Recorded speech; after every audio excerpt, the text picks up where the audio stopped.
am so excited to be back to the Rate My Princess channel, and I'll be starting off after a long hiatus with not a princess. But come on, did you guys really expect me to leave Mulan out?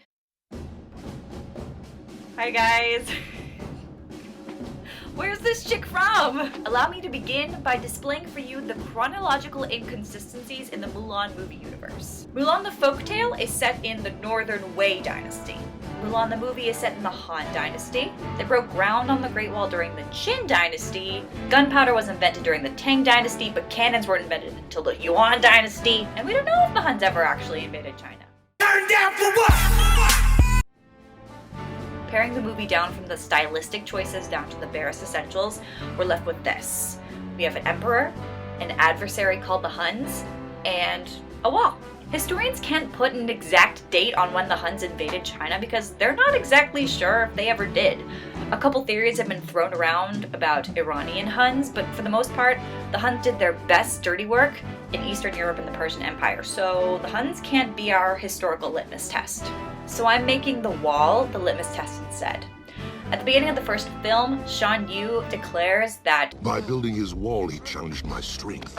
Meaning that the wall had just been built as a direct response to the Hunnic threat in the north.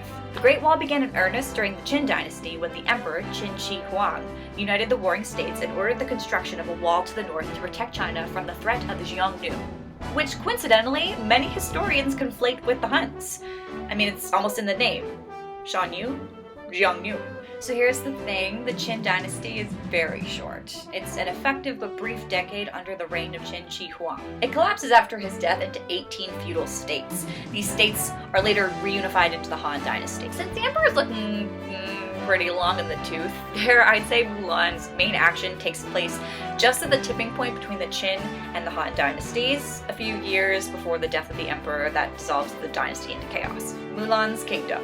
During Mulan's childhood, Qin Shi Huang went from being the boy king of the state of Qin to an imperial leader of an entire dynasty, centralizing and conquering all the neighboring states through the mighty power of bureaucracy. He created a rigid system of delegation, so each little district had a guy who answered to another guy, who answered to another guy, who answered to a guy, who answered to the emperor, who's the ultimate guy. He standardized language and writing and measurement, so all of China is operating under one system, and he starts construction on the Great Wall, and a palace, and roads, and a bunch of terracotta dudes. But building big things costs big money.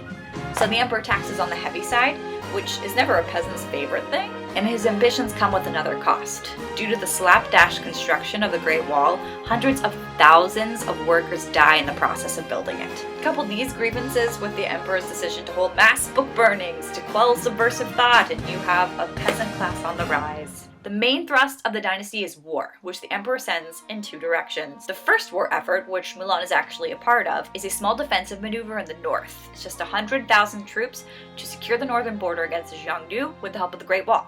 The second was the larger by far. It was 500,000 soldiers sent south to conquer the southern provinces and bring them into the fold. This really makes a part of the movie that I never understood make sense, because everyone in Mulan 1 talks like China has two very small armies that can fight the Huns. I will take the main troops up to the Tungshao Pass and stop Shan Yu before he destroys this village. You will stay and train the new recruits. Turn down for what?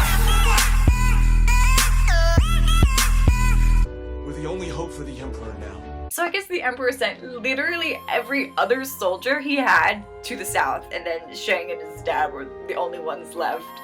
So I'm just saying it's lucky that Mulan was there.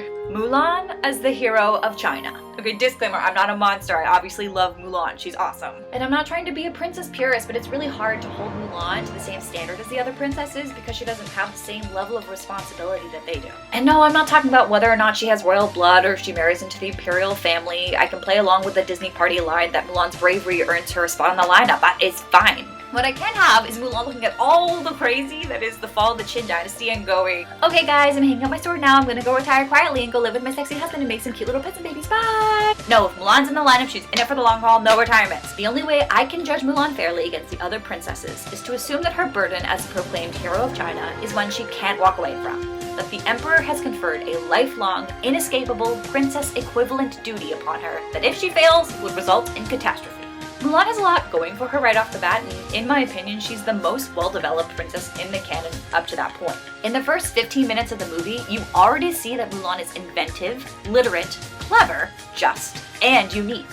Her horsemanship makes her a good soldier, and her ability to work smarter, not harder, makes her an excellent tactician. But she's also impulsive, angry, out of touch with the times, and, as Shang points out, you place your own feelings above everything. Since Mulan takes direction not from authority but from her own moral compass, she sometimes proves unreliable, or even untrustworthy. With that in mind, would Mulan's plot armor protect her in her military career, and would she live through the end of one dynasty and make it to the next one? Rachel rating scale time! Diplomacy. The Qin dynasty doesn't bother much with foreign alliances and negotiations, preferring instead to expend diplomatic energy in keeping the states together under the unified imperial banner. So Mulan's not going to be responsible for currying favor with any foreign nations. She doesn't bring any magical allies to the table, since Mushu doesn't seem to have any powers besides theatrics, and her military allies consist of 3 friends and 1 cute man.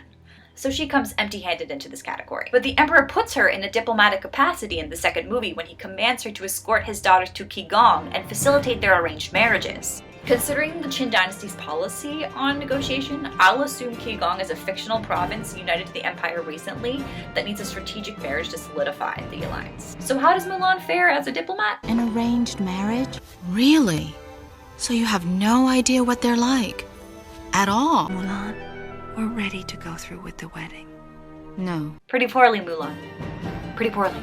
Mulan expresses her distaste with the Emperor's plan from jump. She continually tries to convince the princesses to abandon the plan, fakes their deaths, and then goes on to marry the crown prince in their stead. Even though this marriage is stopped by Mushu pretending to be the golden dragon of unity, the movie provides no closure. Was the alliance ever secured? How did the Emperor feel about Mulan's betrayal and the fact that his daughters died on her watch? Anyway, I'll give Mulan 5 points, because she had a lot of clout as the hero of China. 5 out of 20. Optics.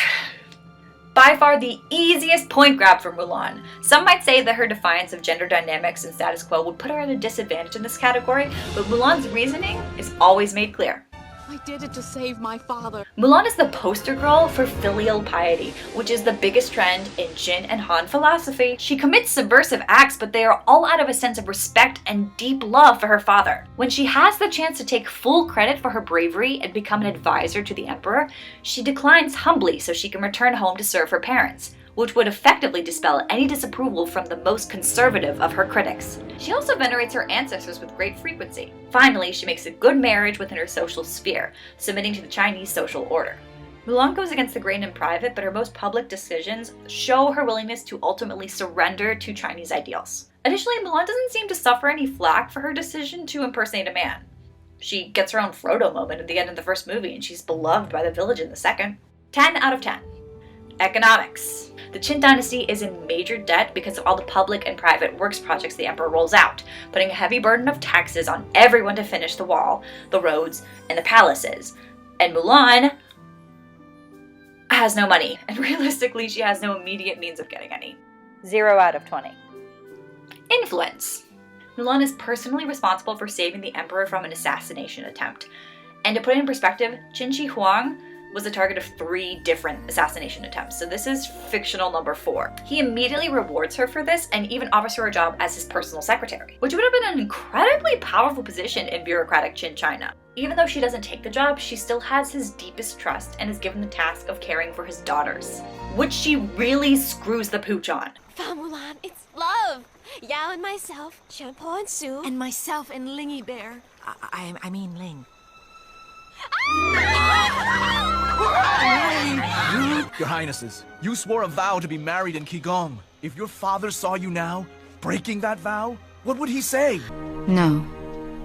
Your orders are to take care of each other. Regardless of the morality of Mulan's decision to set the princesses free, this is something that would kill the bond between the Emperor and Mulan. He might still respect her for her decision to go ahead and try and marry the Prince of Qigong to secure the bag, but I doubt he would ever give her that kind of power again. 5 out of 10. Conflict management. The main conflicts that Mulan would face are as follows: the military campaigns, the death of the emperor, and the breakdown of the Qin dynasty into the 18 states. So Mulan was already the star of the Northern Maneuver and also has the highest body count of all the Disney princesses. The animators drew 2,000 Huns during the battle sequence, and only 6 survived the avalanche, meaning that Mulan's stunt with a cannon killed 1,994 people and 2,000 horses. Girl! Right off the bat, she wins 10 points for destroying the Huns, or the Xiongnu equivalent, which means that more forces can be directed to the southern conflict. The emperor deployed most of his troops to try and conquer the Yue tribes in the south. But early efforts were thwarted when the tribes fought back, which wiped out 20% of the army. It was a huge loss to the emperor, and though the territories were eventually gained in the second attempt, I wonder if Mulan wouldn't have turned the first attempt around if she'd been deployed immediately to help them. It might seem crazy that one soldier could change that, but as the emperor says, a single grain of rice can tip the scale. One man may be the difference between victory and defeat. Mulan shows incredible ingenuity and an ability to think outside the box. Her untraditional methods of fighting and fooling the enemy might have been on par with the tricky tactics used by the Yue tribe, and she might have won the territories a few years early.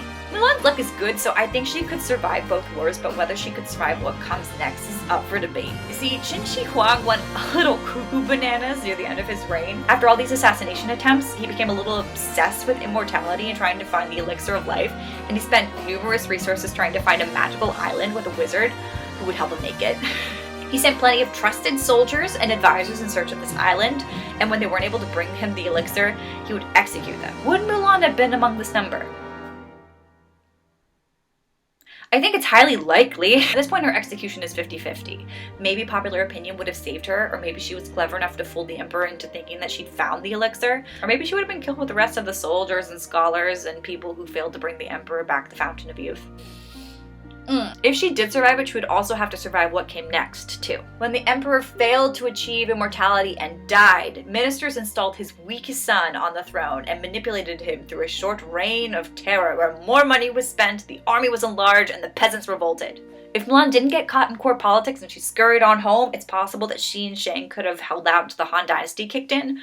But even that depends on what happened in the village as the Qin Dynasty broke down into individual states and randos seized control. 20 out of 40. This brings Mulan to a grand total of 40 out of 100. I really like Mulan. I didn't want to score her low because I feel like she has a lot to offer as a role model, but this is how the fortune cookie crumbled. Honestly, her best move would have been to ride high on good PR and retire after the first movie. But if she survives the Emperor's anger over losing his 3 daughters, she could escape to her hometown protected by the love of her village and batten down the hatches with her handsome swain until the Han Dynasty starts. I wanted to share my random observations about the movies. They're stupid, but I'm gonna talk about them anyway. This moment when the Emperor just pieces out, the micro expressions in Mulan 2 are so bad, they give me a headache. There are a lot of weird Lord of the Rings moments in these movies, like Mulan's got 2 Frodo moments, and Shang has an Aragorn moment with his horse. We love to see it. See you next time, or dishonor on you and your cow. Bye!